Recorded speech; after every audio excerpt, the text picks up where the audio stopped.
Now we will start with chapter 7, which is talking about Newton's third law.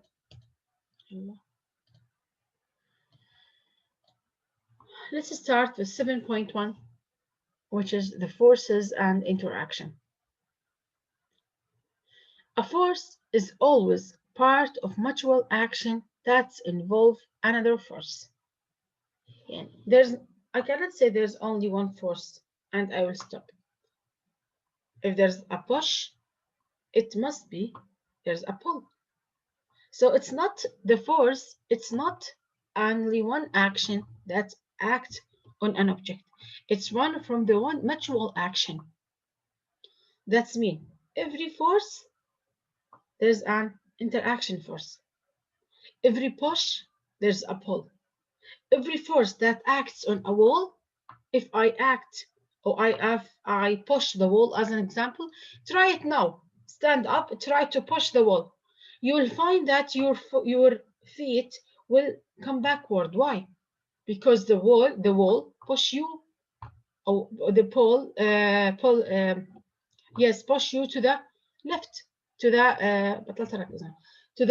back. So if you push if you try to push the wall by your hand to the right, as an example, the wall push you to the left. Try it, you will find that your feet will come to the back. Why? Because there's an interaction force, or there's something we call it in Newton third law, that tell us now why if you push something to the right, these things will push you to the left. Let's see why. Hello, we said before that the force, all of us know that the force is push or pull. A mutual action is an interaction between one thing and another. Mutual action, like here, if you have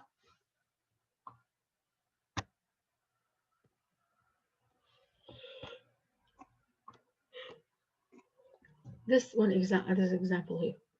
Now the force, this is B, A, and B. The force from A to B equals the force from B to A. The force from A to B equals the force from B to A. This is Newton's third law. Let's discuss it now. But the only thing I want you to know it here, that this is, we call it an mutual action. There's an interaction between these two objects, that the force that the box acts on the earth equals the force from the earth to the box. So here the force is not only one action, it's a part from mutual action. There's an interaction between one object and another. Let's see these examples here. When you push on the wall pushes on you. Try it. You will see that the wall pushing you. Also, the interaction that drives the nail is the same as one that holds the hammer. Here, the hammer pushed the nail, and you will find that the nail also pushed the hammer.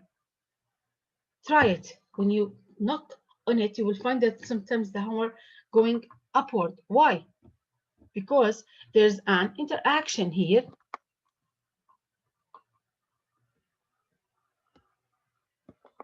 between the nail and the hammer that make the force from the hammer to the nail equals the force from the nail to the hammer. Newton's third law told us that the interaction force here are equal in magnitude, but opposite in direction. Look at the force from the hammer to the nail. It's downward, but from the nail to the hammer, it's upward. Here, you push the wall to the right, and the wall push you to the left. These are examples of the forces and interaction. So the hammer exerts a force on the nail and drives it in the board. You know, if you knock the hammer, if you act on a force or apply a force on the nail by the hammer, it makes them enter the board. But there's also a force exerted on the hammer, which is from the nail.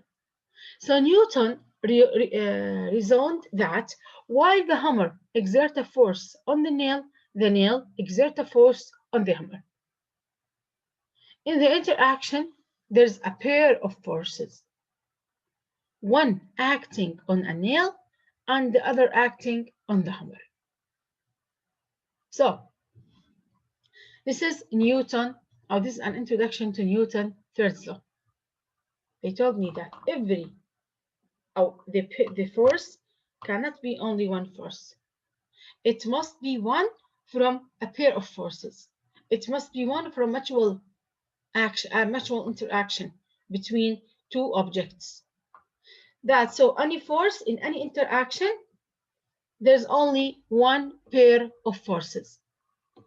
One acting on the nail and the other acting on the hammer. So let's lead us to talk about Newton's third law. That Newton's third law states that whenever one object exerts a force on a second object, the second object exerts an equal and opposite force on the first object. So here you have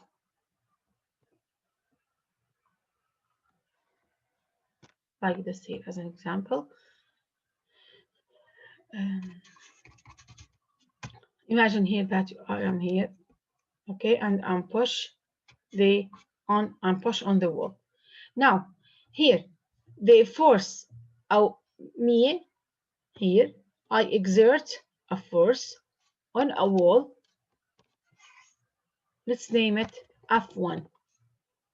And in a wall exert a force on me. We name it with F2. Now, in Newton's third law say that if one object, or if me, exert a force, or if I, exert a force on a wall, the wall will exert a force on me, but in same magnitude. Yani if this is 5 Newton, he will act on me with 5 Newton. If I push the wall 5 Newton, the wall push me 5 Newton. But here, in opposite force, in opposite direction. I push the wall to the right, the wall push me to the left. So Newton's third law describes the relationship between the two forces in interaction. I told you that they have two forces. As you see here, we have two forces in the interaction. The first force, or one of the force, we call them action force, and the other force, we call them reaction force. So as an example, F1 is action,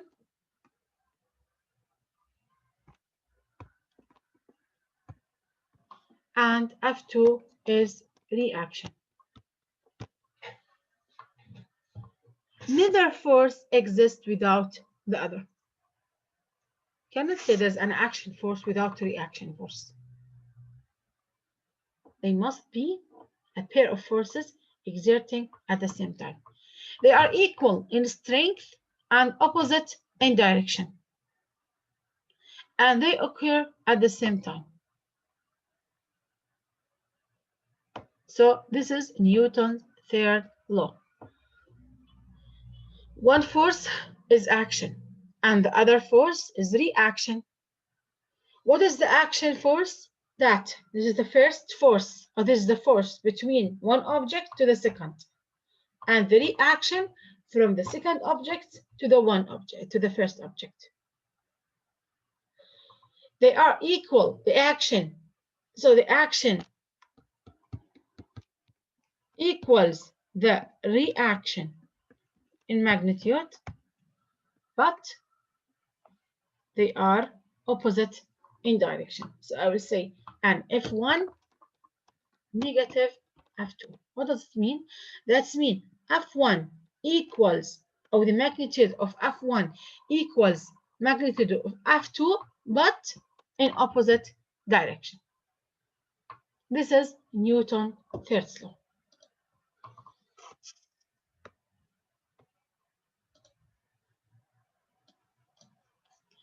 So in simple words, Newton's first law is often stated to every action, there's always an equal opposing reaction. It doesn't matter which force we call action and which force we call reaction. In every interaction, the forces always occur in pairs. Let's see examples here. You push against the floor and the floor pushes against you. Try it when you are walking.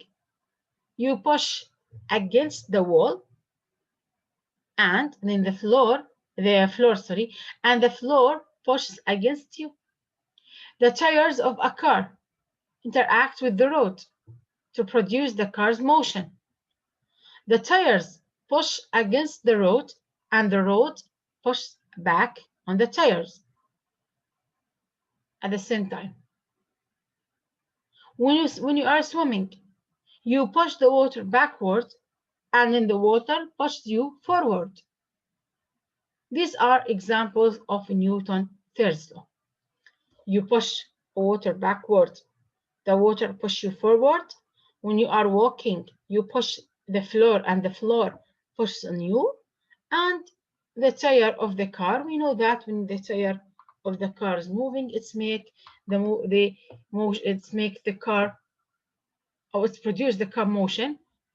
So when the tire push the road push the tire at the same time, in same magnitude with opposite direction.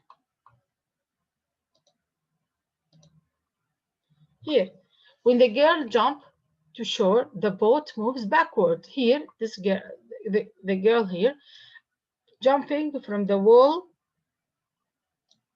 to this point here. So so she push the wall, but the wall push her backward. So the force from the girl to the boat equals the force from the girl from the boat to the girl, but in opposite direction. Another example: the dog wags the tail, and the tail wags the dog. This is also an example from the third Newton.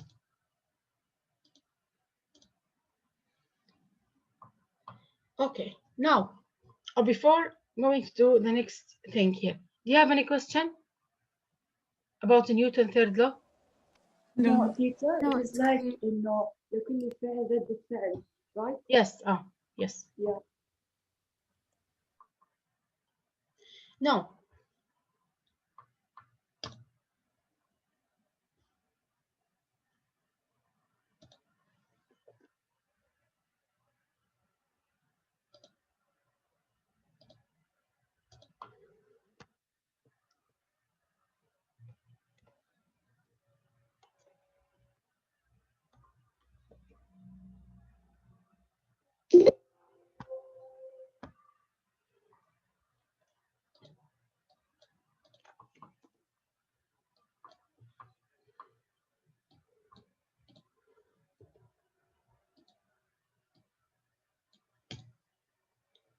So by now we talked about the three Newton's law: Newton first law, Newton second law, and Newton third law.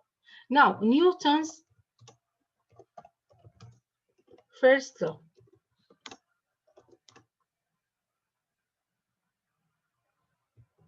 is often what? Who can tell me what is the Newton first law? Let's talk about Objects tend to stay in rest unless a force acts on them at rest or in constant velocity. Is often So inertia. we call them a law of inertia. So Newton first law is often law of inertia. Now, and Newton's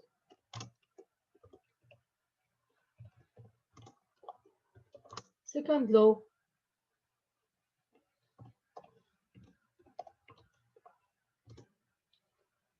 highlights concepts of force, mass, and acceleration. And Newton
So this is Newton's first law is a law of inertia.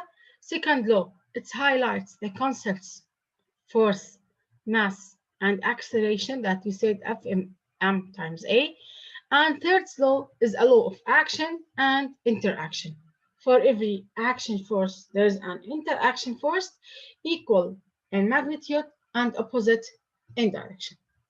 Now, if a bat I don't have time to write this one here.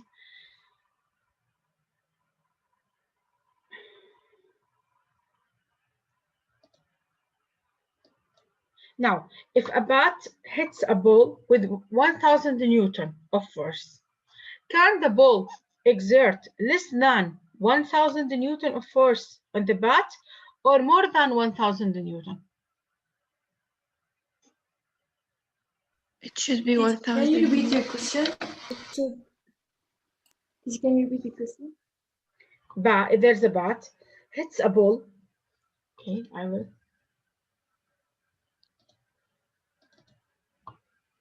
There's a bat. I cannot use this one here. No.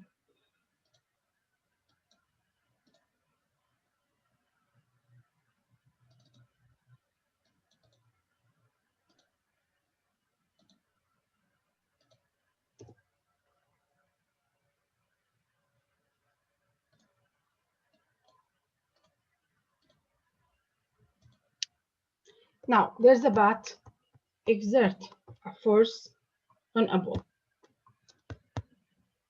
The force from the bat to the ball is 1000 Newton. Now, will the force of the ball exert on a bat will be less than 1000 or greater than 1000 or equals 1000? Equal 1000. 1000 should be equal 1000. Yeah. Because So they have the same magnitude but opposite direction. yeah, so the reaction force is always exactly have the same magnitude as action force but in opposite direction. Okay.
So the mass of the skater is 28 kilogram here. The initial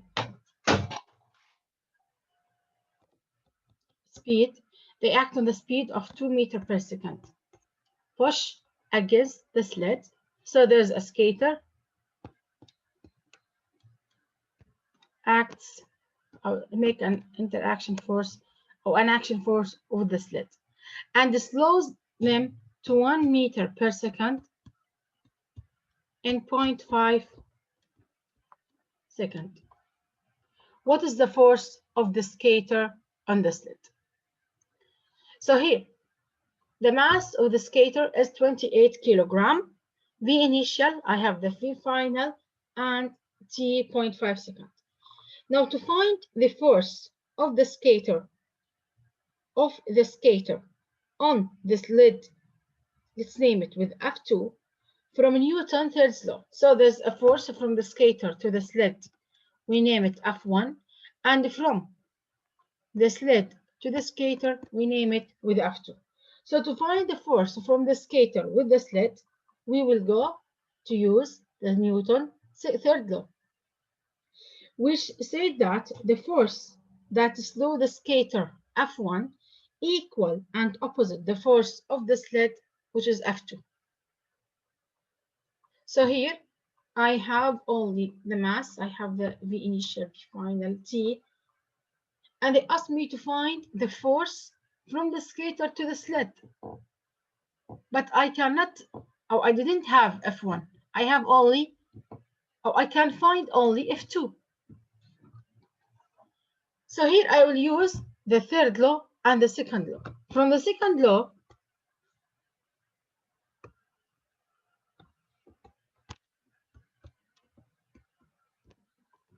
we know that the force is M or equals M times A. From the second law, we know the force is MA.